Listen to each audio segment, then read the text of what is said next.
صدق نہ کیا اور جناب علی اسی کا انتخاب کر لیا۔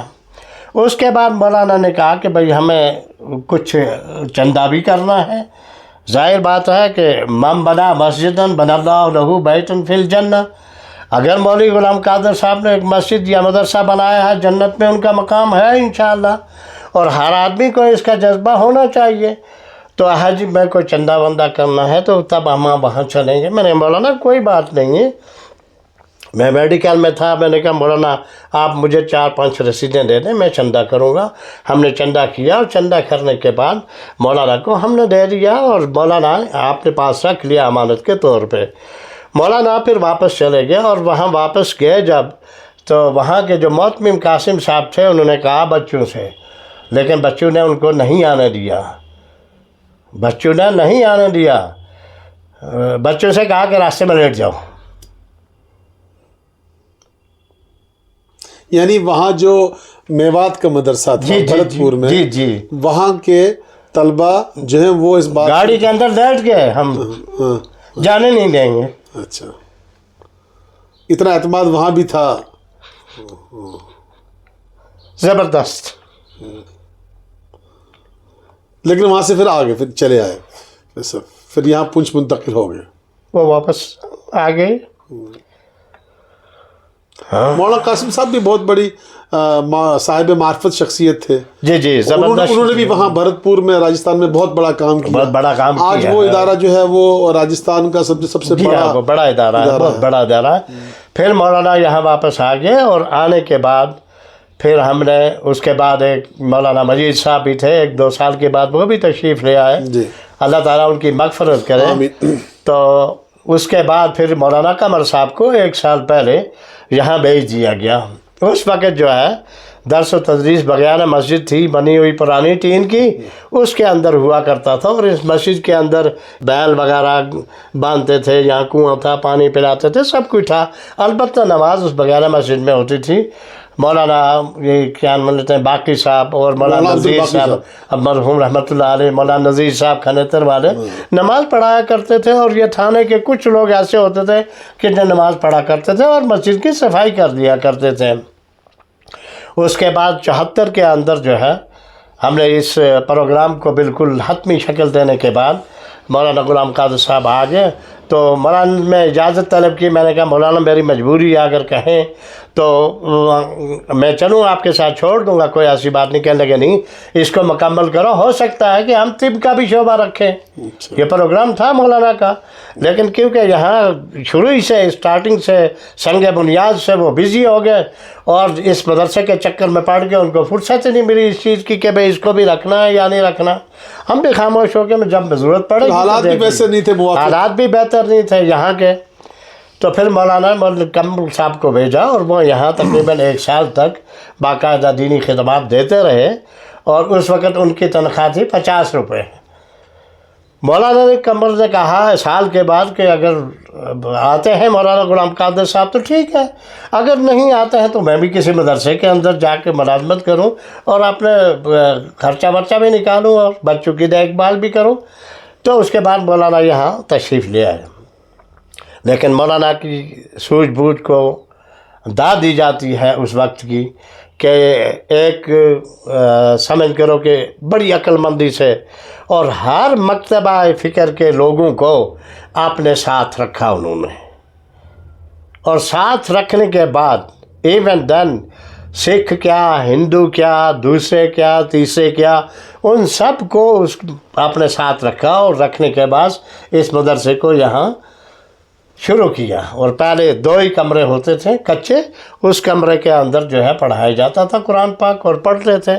پھر مسجد کی بنیاد رکھی، پھر مولانا نے اس مسجد کو بنوانا چاہا، تو پھر آپ کے اوورسیز تھے، انہوں نے بابو رمضان صاحب، اللہ تعالیٰ ان کی مغفرت کرے، انہوں نے نقشہ دیا اور ان کا ساتھ بھی دیا، اور ساتھ دینے کے بعد مسجد کو بنوایا۔ یہ تو دوسری بار مسجد بنی ہے نا، پہلی مسجد تو زلزلے کی وجہ سے تیسری بار پہلے ٹین کی تھی، اور اس کے بعد پھر بنی، تو وہ اس میں زلزلے کی وجہ سے دیواریں کمزور ہو گئی تھی، تو یہ آپ تیسری بار پھر بنائی ہے۔ اب اس کو ماشاءاللہ کافی نیچے لے گئے ہیں، اور اب انشاءاللہ کوئی ایسے چانسز نہیں ہیں۔ اچھا مولانا یہ تو آپ نے بتایا، اب جی. چونکہ وقت کم ہے مولانا، آپ نے ضیاء العلوم کے قیام کے پہلے کے حالات کا ذکر کیا، طالب علمی کے حالات کا بھی ذکر کیا، مولانا غلام قادر صاحب دارالعلوم دیوبند کے ممتاز اور ٹاپ طلبہ میں ذکر، اس کا بھی ذکر آپ نے کیا. پھر یہ راجستھان چلے گئے اور اس مدرسے میں بھی انہوں نے اعتماد حاصل کیا اور وہاں بھی یہ بہت مقبول ہوئے، اور اس مدرسے کی بنیادوں میں بھی مولانا کا جو زبردست حصہ رہا، اور اس کا اعتراف آج بھی میوات کے لوگوں کو ہے اور وہاں کے علماء کو ہے. پھر آپ نے بتایا کہ میٹنگ ہوئی، لیکن اب میں آپ سے یہ سوال، ایک جو میرا آخری سوال ہوگا، وقت کم ہے، کہ 50 سالہ سفر جو ہو، آپ نے دیکھا ضیاء العلوم کو قائم ہوتے دیکھا، پھر آج 50 سال ضیاء العلوم پورے کر چکا ہے. آج یہاں دینیات کا شعبہ بھی ہے، ناظرہ دینیات کا شعبہ ہے، حفظ کا شعبہ ہے، دورہ حدیث تک کی تعلیم ہے، دارالفتاء ہے، کمپیوٹر سینٹر بھی ہے، 2 بڑی لائبریریاں بھی ہیں، درسگاہوں کا کمپلیکس الگ ہے، اور جو ہاسٹل کا کمپلیکس وہ الگ ہے، ڈائننگ ہال ہے، حفظ کے بچوں کے لیے الگ اکوموڈیشن ہے، اور اس کے ساتھ ساتھ بچیوں کا مدرسہ ہے، اور اس کے ساتھ ساتھ اسکول کا جو شعبہ ہے جس میں لگ بھگ 2000 بچے بچیاں ہیں، بچوں کا الگ اسکول ہے، بچیوں کا الگ اسکول ہے، اور اس سال وہ اسکول جو ہے وہ اپ گریڈ بھی ہو رہا ہے 11th میں. ہاں، تو مکاتب کے قیام، مساجد کی تعمیرات، یہ سارا کچھ جو کچھ آپ دیکھ رہے ہیں 50 سالہ اس ترقی کے آپ چونکہ عینی شاہد بھی ہیں، اور اس میں جو رکاوٹیں، تکالیف، پریشانیاں جو آئیں، جن مرحلوں سے گزرنا پڑا مولانا کو اور مولانا کے ساتھیوں کو، بہت تکلیف دہ مراحل ہیں، اس ہسٹری کو، اس تاریخ کو پھر کسی موقع پر اس پر بات کی جائے گی. میں آپ سے، چونکہ آپ ماشاءاللہ عالم بھی ہیں، ڈاکٹر بھی ہیں، اور پھر سعودیہ میں آپ نے طب کی خدمات انجام دی، ایک بڑے عرصے تک آپ سعودیہ میں رہے اور جہاں دیدہ بھی ہیں آپ، اور آپ کیا سمجھتے ہیں کہ اس 50 سالہ سفر میں، اس سفر نے پنچ کو کیا دیا؟ کیسا تھا پنچ اس 50 سال سے پہلے؟ چونکہ ایک بات تو ہے کہ مولانا غلام قادر صاحب نے کبھی عصبیت کا یہاں نعرہ نہیں دیا، باوجود اس کے کہ یہاں پر آپ جانتے ہیں کہ بریلوی، دیوبندی اور شیعہ سنی کی بڑی تقسیم ہے، گجر پہاڑی اور کشمیریت کی بڑی تقسیم ہے، لیکن والد صاحب نے ہمیشہ ہی، بانی جامعہ نے ہمیشہ ہی تعلیم کو ترجیح دی، اور اکثر وہ یہ کہا کرتے تھے کہ بھائی جب قوم پڑھ جائے گی، تعلیم کا شعور آ جائے گا، تو وہ ان چیزوں سے باہر نکل آئیں گے.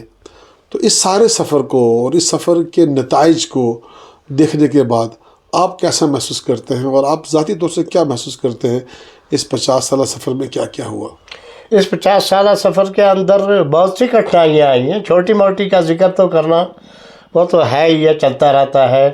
دینی مدارس کے اندر اس قسم کے معاملات ہوتے ہیں، کبھی چندے کا ہے، کبھی کچھ ہے، کیونکہ یہ سب عوام کے چندے سے ہے اور چلتا رہے گا. یہی نہیں بلکہ ہندوستان کے اندر جتنے بڑے بڑے مدارس ہیں ان کا بھی تمام جو ہے وہ پبلک کے اوپر ڈیپینڈ ہے. البتہ یہ ہے کہ 88 کے اندر جو ہے بہت سی چیزوں کے ساتھ ساتھ اس کا ذکر بھی ضروری ہے کہ اس پہ کچھ لوگوں نے حملہ کیا. حملہ کرنے کے بعد بند ہو گیا. بند ہونے کے بعد پھر یہ تقریباً 1.5 سال تک بند رہا ہے.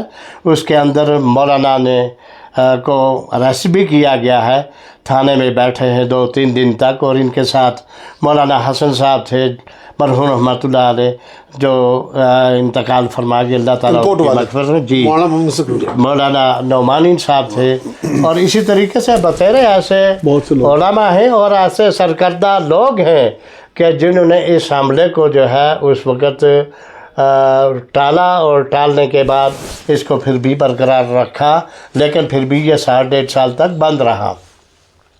مولانا اپنی زندگی میں اپنی والدہ کا انتقال ہوا تو اس وقت مولانا باغوں والی پڑھائی حاصل کر رہے تھے، لیکن ان کے لیے یہاں نہیں آئے اور نہ ان کا آنسو آنکھ سے نکلا. لیکن جب ضیاء العلوم کا یہ مسئلہ ہوا کہ اس کو بند کر دیا تو مولانا کے آنکھوں سے آنسو جاری تھے. آپ کی جذباتی کیفیت کو میں سمجھ سکتا ہوں، ظاہر سی بات ہے آپ اس کی بنیادوں میں بھی شامل ہیں اور اس کو پروان چڑھتے دیکھا، آپ کی بھی اس پہ قربانیاں ہیں اور ظاہر سی بات ہے آپ کی آنکھوں میں آنسو ہیں.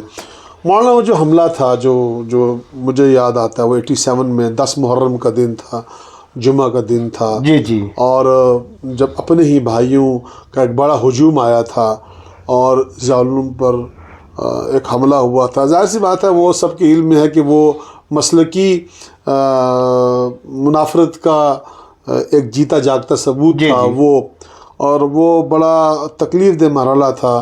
اور اس مرحلے میں والد محترم کو جو تکالیف پہنچائی گئی, پریشانیاں دیکھیں, ان کے ساتھیوں نے جو حالات دیکھے, اور پھر جو قید و بند کا مرحلہ ہوا, پولیس کی کسٹڈی میں رہنا پڑا ان کو.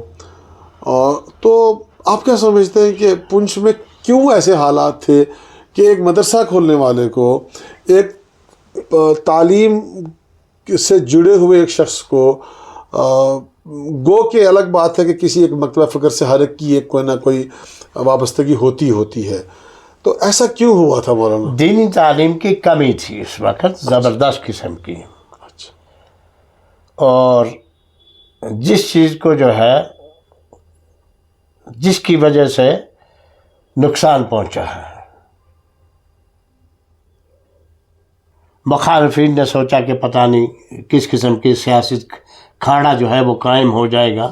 اس میں صرف وہی نہیں کہ جن کی دینی کی معلومات تھی, اس میں کچھ سیاست کا بھی دخل تھا. لیکن مولانا نے اپنی مصمم ارادے کو ٹالا نہیں, تکلیف و برداشت کیا, تھانے میں جانا برداشت کیا, اور اس کے باوجود بھی اس کو 2 سال 1.5 سال کے بعد اس کو حل کر لیا, اور کرنے کے بعد دینی تعلیم کو آگے پروان چڑھایا ہے.